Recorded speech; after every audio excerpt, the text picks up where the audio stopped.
we're back. Well, it's a joy and a privilege to have you with us today, Robin.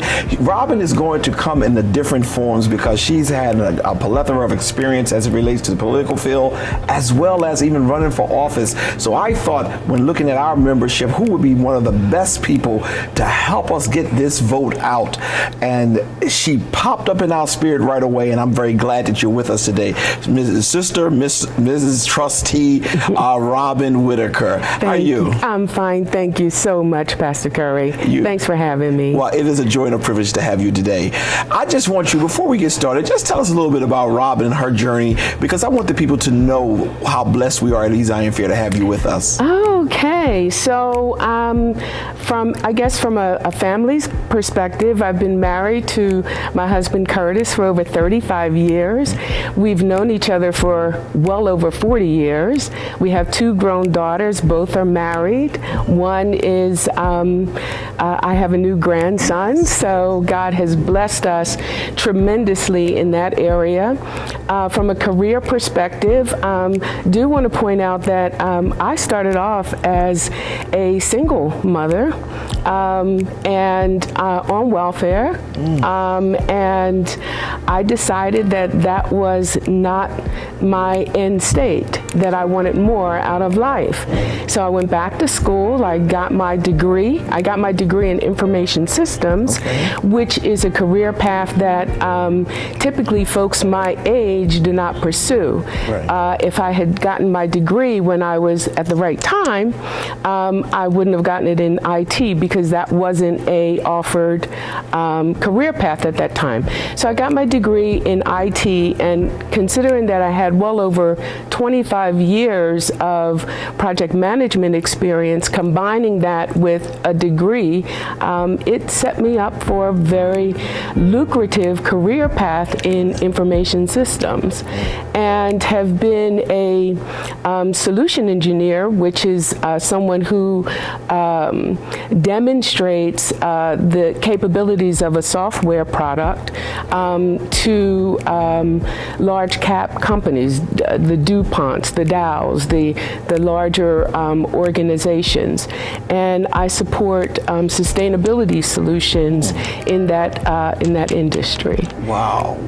You know, and you have spent, I just love your story. I didn't even know all of your story, but to hear that you start from a very humble beginning but did not give up. This is one of the reasons why voting is so very much important, because decisions that we make to vote help us in the trajectory of our lives. Absolutely. So that is just awesome. Well, tell me a little bit about you running. I heard through the grapevine that at one point you did run for office. Yes, as a matter of fact. And interestingly enough, at the time that I ran for office, I was actually taking classes at night and working full time. However, there was a situation that was going on in our community. There was an individual who, at the county level, was being sued as a result of him making a racial slur to someone. And the individual that was suing him wanted him fired. Well, instead of them firing him, they decided that they were going to put him in our small little innocuous community. Wow. And we went to council meetings. We found out what was going on. And not only were they going to put him in our community, but they were going to pay him some $175,000 a year. And this was back 20 years ago. So we went to council meetings, and we argued that we didn't want that element in our community. We had a very safe and neighborly community. We didn't want that, and we challenged the governing body over and over again. And of course, that was left with a decision that we were not heard. So what we did was, as a group, we organized, and each of us ran for office. Oh, wow. And we eventually, now, as you know, I ran against a 12-year incumbent. So again, the end story was not that I lost. However, this was a 12-year incumbent, and we literally tied. Oh, wow. And I mean, I didn't have a huge base. This was the first time that I ran for office. I wasn't political. However, we tied, and she ended up with 6 absentee votes that put her over the. Wow. However, again, as our strategy, in the event that I lost, we were also running someone on the other ticket in the general. So because I had galvanized this base, we were able to use that base and beat them in the general election, and we completely overturned our governing body and took control of our community. And I guess from my perspective, that's the catalyst that I use as my conversation with folks today, and the reason why I started off with my background. Your current state does not have to be your end state. Absolutely. And we are living right now in unprecedented times. Yes. We have a pandemic that is going on beyond what I've ever experienced in my lifetime, and we have a president that does not care because it is not affecting his bottom line or his cronies' bottom line. If this pandemic was killing as many wealthy people as it is killing poor African Americans, there would be a cure, there would be a mandate to wear masks, there would be a different decision from the White House. But because it's killing mostly African Americans and Black and brown, then it's the response from the White House is,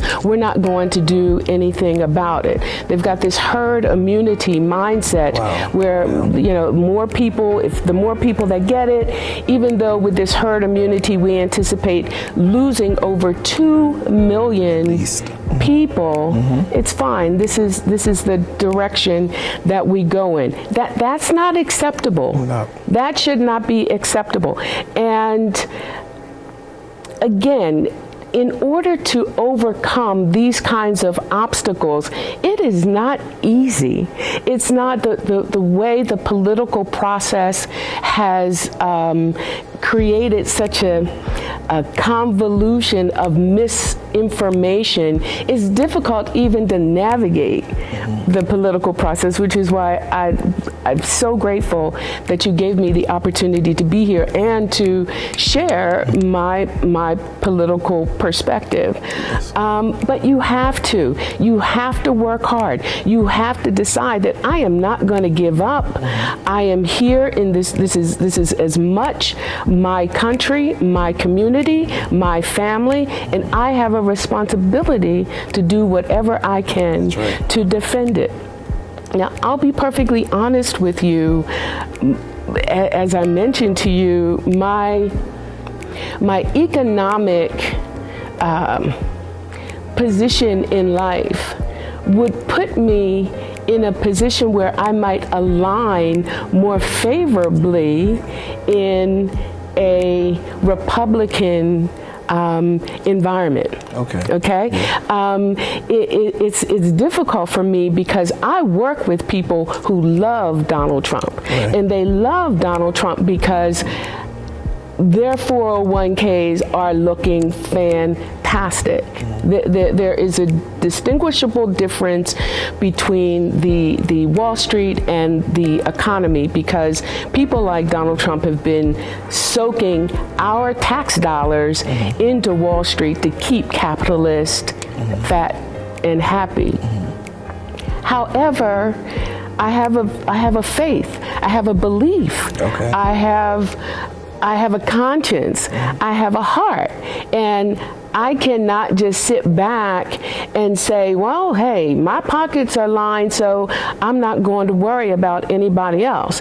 I can't do that in my conscience. My mother and father would turn over in their grave if I took that position. Now, that being said, I'm willing to get out there. I'm willing to fight. I'm willing to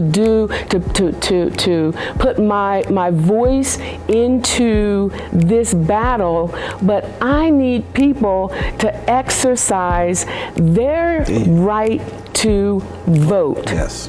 That's all you have to do is show up at the polls. When we talk about Black Lives Matter, we should understand that the police commissioners, we control policing policies. Right. Police commissioners are appointed by mayors. Well, mayors are elected. Absolutely. When we talk about climate change and the fact that these cities are burning up and we see tornadoes and hurricanes, we didn't see this kind of weather patterns years and years ago. We're seeing extreme weather patterns as a result. And again, I'm a compliance expert, so I look at these types of initiatives and what the science is saying about this. We're burning up this earth because we've got companies who are taking advantage of deregulation and doing things in the air, in the water, in the soil that are impeding on our future. Your beautiful daughter, my beautiful grandson, their lives are going to be different as a result of some of the actions that are being taken right now. We can stop this. We can reverse this. All you have to do is get up, register, and vote. On Tuesday, if you can do it earlier, if you can do it sooner, do it sooner. Don't wait. Don't rest on your laurels. If we're all, and Pastor Curry, I thank you for giving me this platform, and I love the fact that you've got vote, I love that. I don't have anything, I got that. Exactly. If we're willing to make whatever sacrifices need to be made, and we don't necessarily have to because of certain opportunities that have been, then hey, give it back. Bring your vote to the table. We are where we are today because, when I sit back and I think about when James Comey had said that Hillary's emails weren't secure, all of a sudden nobody wants to vote for Hillary. When Bernie Sanders' constituency got angry because of activities that the DNC put in place and decided they were going to stay home. Because so many people who were once believing in the Democratic Party, they look at the party now and they say, well, the Democratic Party is the party of women, the party of gays, the party of people that we don't associate with. We're Muslims and we don't associate with, or we don't associate with these types of people. Well, do you understand the alternative? I think that's the problem. They do not. They do not. And one of the things that I really appreciate, you have really given the viewing audience as well as myself a strong. Matter of fact, you did way better than I had anticipated because I was looking for you to come and share your journey, to share why you feel. But being that you are part of the baby boomer generation, and that's what the whole show is about. I want every generation to speak today. But I love your passion. You're right. Economically, you're doing well. You don't have to be out pushing the way you're pushing. But the current status that we're in is a result of the lack of voting. People got angry. This is what you were just mentioning. They got angry because they didn't like this thing, they didn't like that other thing, and not paying attention to the alternative. What they were hoping for is that everyone would be angry again, so that we can glide in. We must vote. Yes. We must vote. Yes. Robin, I watch you. Since you've been here with us, even in your community, when you see injustice, you speak up. And that's why the same zest, the same fire that you have here right now, you carry it because you believe where you came from does not dictate where you have to be or end up. So, but it starts with a vote. I like the way you even broke down the mayor. If you're not voting, you have no voice. Yes. So I'm really appreciative for you coming today and for sharing so many highlights. I'm just going through my head so many things you've shared, and I appreciate you even just giving me a reminder why we must get out. At one point, I was going to let the show be more neutral. Just vote, just vote, just vote.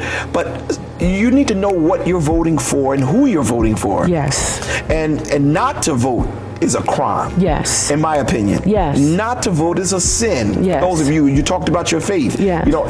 You must exercise the one right we have as citizens. Yes. In a democratic society. Yes. So I'm really grateful. I hope I didn't. Was there anything else you wanted to share before I let you go ahead and share what you want to share with our audience?